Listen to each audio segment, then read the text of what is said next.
I mean, so it wasn't like just coming into my studio teaching, but my goal was to build them up, help them build a following.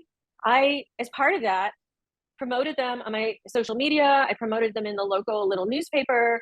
I mentored them in business and how to market themselves. And it was passive income for me. So on a day like a Saturday that I didn't teach because I'm Jewish and that's my Sabbath, I could have somebody in there filling that space all day and making income from it.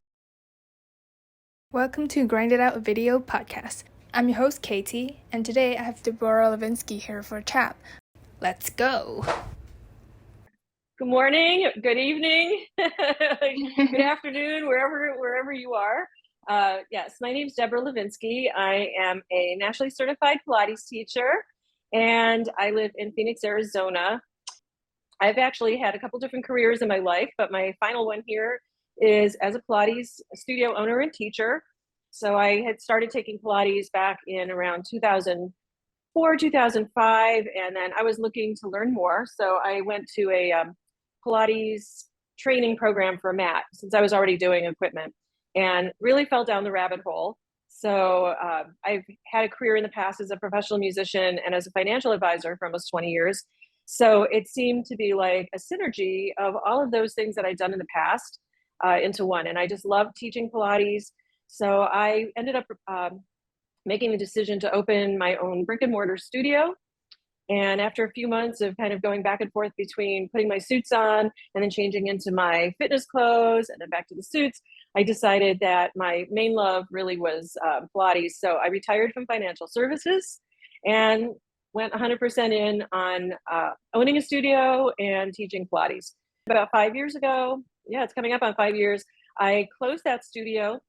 My daughter had her second child, and I was a very hands-on grandmother, so I was running back and forth between where she lived and where I lived, which was about 35-minute drive each way. And I just decided that when my lease came up, I would close my studio and we would downsize our house, move to be closer to our daughter, and that's where we are right now. So you can kind of see my reformer tower behind me here. The other side that I'm facing has my Cadillac, my baby chair, my Pilates chair, and my studio here looks out to a very typical Arizona scene with cactus and other kinds of exotic plants. So it's a beautiful space. I love teaching. I love teaching here. I haven't quite decided to retire yet. And so that's where I am.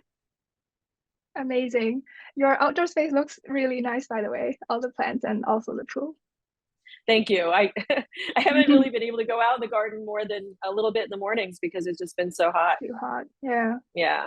So let's get started. I know you have quite a different model back when you were having a brick and mortar studio where you rent spaces out instead of traditional type of team building and having employees in your studio. Would you like to tell me more experience about that? Sure. Well, so over my lifetime, I've been both an employee and an independent contractor. In music, I've had, in the United States, we call it W-2, which is getting a paycheck. Your employer takes your taxes out, you get benefits. And 1099, which is more of the independent contractor, where I have to pay my own taxes, and then I provide my own benefits. So when I opened my studio, first of all, I didn't want the hassle of managing employees. I'd worked in enough places and seen, and this was 2014, 2015. So way before COVID and all the work from home and all the stuff. But I saw how people were not motivated really to be employees. Like they wanted the paycheck, but they didn't want to do the work. So, and then I'd worked as a 1099 instructor in a couple of studios, and I wasn't really crazy about how that model looked either. So what I decided to do instead of hiring and managing employees was present an opportunity that they could rent space from me, which I actually had one Pilates teacher who let me do that. And it worked out so well for us. So I figured, okay, I'm going to do this going forward. So what I ended up doing, and of course my pricing is off from what it would be now, and again, it depends on which market you're in, because the coasts, West Coast, East Coast, I'm not sure what the going rate in Hong Kong is or in other parts of the world. But at that time, if somebody wanted to rent space for me, I would rent my studio for $25 an hour. If they prepaid in advance, I would sell them just like you'd have a block of Pilates lessons. I would sell them a block of rental times. So that brought down the price because they were prepaying to $20 an hour.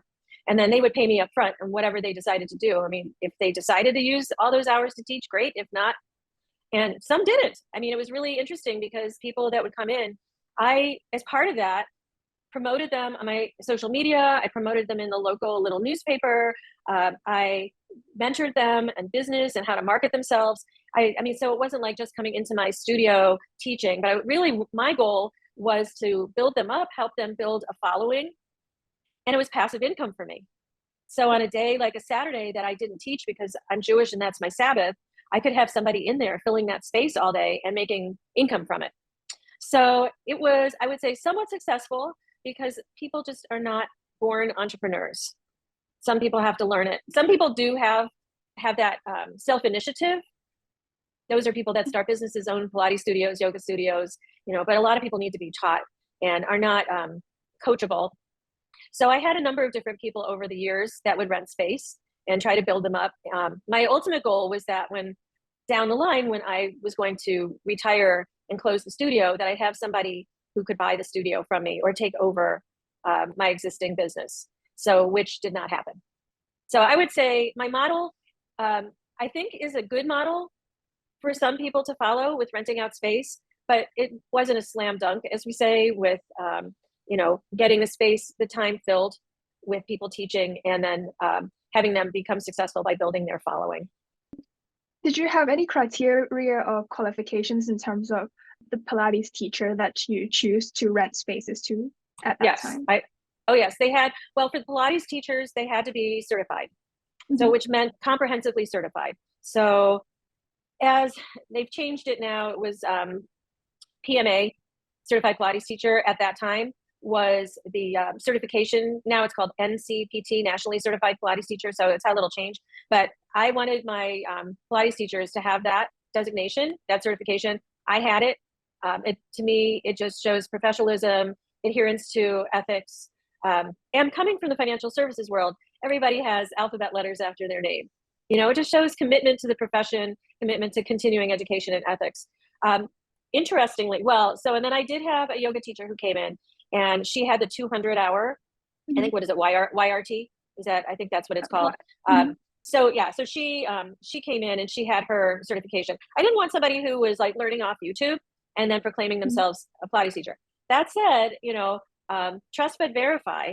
And two of the teachers, one in particular, claimed that she had a certification from Polestar, which is a very well-known US and Asian Pilates training program. And when I looked into it further, they didn't have any records of her. So she basically gave me like a fake certificate that she made up herself. So that was very interesting because then I would not let her continue on, because that to me was a real breach of trust. And if she's going to lie about certification, and I've come across quite a few Pilates teachers in the past that do lie about their certifications. If she was going to lie and she was representing me in my space, and I have my insurance for me and my space, obviously they all had to carry insurance as well. But I didn't want somebody in there that if they were lying to me about their certification, I didn't have cameras in there to monitor. It was a very trust-based relationship. So insurance, certification, background checking on them, and then I had them sign off on various forms. The thing that you have to be careful about when you're renting out space like that is, I'm sure as a yoga teacher, there have been class action suits against major yoga franchises for basically treating their independent contractor 1099 staff like employees, telling them that they have duties to do, they have to do this, they have to do that. And that is a gray area with our Internal Revenue Service, who we file our taxes through in the US. So I wanted to be very careful on that I didn't cross that line either. So although I had people sign a contract with me and just ask them things like, make sure you turn off the lights, make sure you turn off the air conditioning, lock the doors. I mean, just common sense, simple things. I had to be very careful that I wasn't giving them instructions like, oh, you have to wash the floors, you have to, do this and that. Yeah. So that was part of it. And then I'm trying to think what other, I would say the two main things is that they had the certifications, they carried their own insurance. Who would you recommend this model of managing studio business to? Well, I think it's most suitable for somebody who's a sole owner, independent owner, non-franchise. And that's if they have space in their Yeah, studio and definitely. time, somebody. Now, Yeah. some people who have home-based Pilates studios have a setup where they could have somebody come in local to their home if they have Mhm. separate entrances and all that. I could see where that might work out, especially if they're looking at some point to expanding. See, I did the opposite. I went from having a big studio and So downsized small. to a smaller home studio. But there are lots of teachers that maybe they're working as an employee somewhere else and they start teaching out of their home, whether Mhm. they have a space like mine or they're in a basement or they're in a guest house or wherever. Then their goal could be to expand out of their home and into a commercial space. And if Mhm. you start bringing in people to rent space, let's say in your home or wherever you're teaching, then those people can come over with you. Maybe at some point, either renting space in the larger space, or if they decide they want to go with the model of having employees. This is very interesting because it reminds me of a part of conversation that I had with another studio owner who was talking about how she thinks that Pilates instructors who just graduated, they should be employed in a studio to learn about how to manage it and more importantly, learn about team building. Yeah, so that just reminds me of that a little bit, which kind of That's goes, yeah, that's you a know, very good you know what I point. mean? Yeah. Oh yeah, that's a great point. Well, in the US, financial literacy business is not taught in schools. Hmm. So when you go to college, let's say you go to college, unless you're seeking out business classes, you're not going to learn it. So if you are, and I just look at my Pilates training class makeup. When I started, I was in my 50s. So I'd already had a full career life and a lot of Hmm. life experience besides business experience. But there were young women who like didn't go to college or maybe took a few years of community college. There were some moms whose kids were back in school, so maybe like 30s and 40s. They had no idea how to run a business or had ever worked with people because they've either been home with their kids or they just didn't have that life experience. So Hmm. I think that's very practical advice. It's and it goes back to like what Pilates originally, the whole idea was having apprenticeships. Yeah. Joseph Pilates, I think if I'm, remembering right, I think all his elders were apprentices for him before they struck out on their own in various places. Hmm. And that's missing. That's missing both from Pilates and I think from a lot of different businesses. Little different topic is about marketing your Pilates studio. I know you have a marketing background as a financial advisor in the past, and also you have joy in creating business plans. But like a main issue in the Pilates industry is that a lot of Pilates studio owners, they don't have a background with marketing. Would you have any insight on how they can get started with marketing their business? Well, marketing is the fun, creative part, in my opinion. Hmm. And you touched on my passion for business plans. If one is starting a Pilates studio, whether it's in the home or a commercial studio, as a business, you have to have a business mindset. And a big part of running a business is knowing your numbers. I'm a numbers person. Hmm. But a lot of, and I don't want to generalize, but a lot of people who come to Pilates have come from, let's say, dance or fitness or from the arts, and they don't have a business background. So they think that all they have to do is post pictures of themselves on Instagram or Facebook, and people will come. Hmm. But if you're paying rent and utilities and subscriptions for things like your software, your scheduling and billing software, I was paying for music licensing. You have a lot of expenses, and if you don't make your expenses, you can't pay your expenses at the end of the month because you haven't had enough business with income coming in, then immediately you start getting behind. You start, as we say, you're in the hole, you're in the red. So figuring out upfront before you even sign a lease, like what your budget is, how much you think you could make. A person only has so many hours that they physically can teach people. I pushed it and I got so burned out. When you're a sole owner and you're teaching, let's say 5 hours in a row and you don't have time to go to the bathroom or have Yeah. something to eat because the next person comes in early and wants to chat with you. You know, um, it's tough. So you have to figure out, well, how many hours realistically can you bring in money? That was Hmm. where my idea of renting space came in because it was passive income in addition to my active income from teaching. So if the studio space was empty, it could still earn me money and go towards my, as we would say, nut, what our monthly goal would be, how much we would need to bring in to meet, not just meet the expenses, but become profitable. Hmm. But a lot of people don't think that way. and they think that, you know, they can just take pictures of themselves on Instagram and post, and you'll get people coming in your studio. The other issue is pricing. So if you don't know how much your, let's say your expenses are for the month, well, let's say you do, but you're pricing your lessons or classes too low, you got to teach more of those lessons or classes to meet that, you know, what your expenses are for the month. And then there's pressure with what we would say going rate, what other studios around you are charging. And one of the big issues that's affected the Pilates industry is these large group studios like Club Pilates, where people will buy, you know, monthly subscription, and their per session cost might be $25, and it can go every day. You know, if you're an independent studio owner, $25, you know, having somebody daily, you may not be profitable from having that person on your reformer every day, because, you know, you've got different expenses and rent. So figuring these things out ahead of time and budgeting for it is super important. The marketing part, I think, is like, it's a part of a business plan. You know, part of a business plan is also knowing what your strengths and weaknesses are. And that can relate to you as an owner personally, your financial strengths and weaknesses, your location. So those are things that need to be looked at as well before you open your doors. So to all the studio owners out there, you need to know your numbers, right? Know your numbers. Yes, it's not absolutely. Fun. It's not fun. You know, and I knew this as a financial advisor, and I don't want to generalize, but for some reason, women in particular are the most vulnerable. Like if you show them a page of numbers, like a ledger that has like, you know, rows of numbers, you see the eyes glaze over, like they lose focus. It's like it overwhelms the brain. STEM learning is very good for girls, okay? Like science and math, technology. But back in the day when I went to school, that was, you know, the boys were the ones who really excelled at that, and the girls were given other things to do. That is changing over. But I think women just need to like force themselves to face the numbers. And I see it over and over. Before I had a business where I was doing consulting and business plans for Pilates studio owners, and I did quite a few surveys.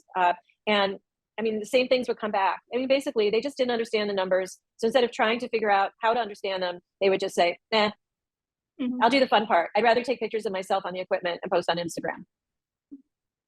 And then, you know, you wonder if you're not like filling up your time with students. Also, figuring out your target market. It's very easy when you open a studio, and I fell into this trap initially too, is like you want any hot body that's walking in the door, because you know you have to pay those bills at the end of the month. So you'll take people in maybe that you don't really like, or pain in the neck kind of people, or maybe just not the demographic you're looking for. I niched myself down a little bit more as time went on, and I was comfortable with my cash flow, so I was able to do that. And for me, it was finding a more therapeutic Pilates model. Most of my people coming in were over 50. They had joint replacement or spine surgery or spine problems, or they had autoimmune problems. They weren't going a quarter mile away to the big group Pilates place that opened after I opened. They were coming to me because they couldn't go to a place like that. It was too difficult. So that became my specialty, is working with these, you know, very unique cases, and people really wanted that hands-on and nurturing type of teaching. They weren't there for fitness or just to, you know, hang out with their friends. They were really working on themselves and their bodies in a serious way. And it was extremely rewarding doing that.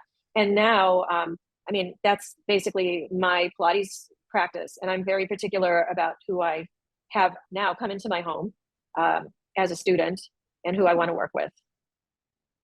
Amazing. To conclude that, that's find a specialty that makes you stand out, like find your value within the Pilates industry, right?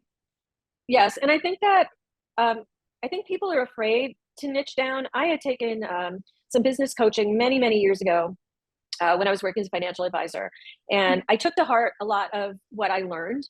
And I have to say, I was very skeptical about the niching down. I thought, you know, at that point, if you're being so particular, you're not going to have anybody you're working with. Right? I mean, that's the scary side of finding a niche, but they find you.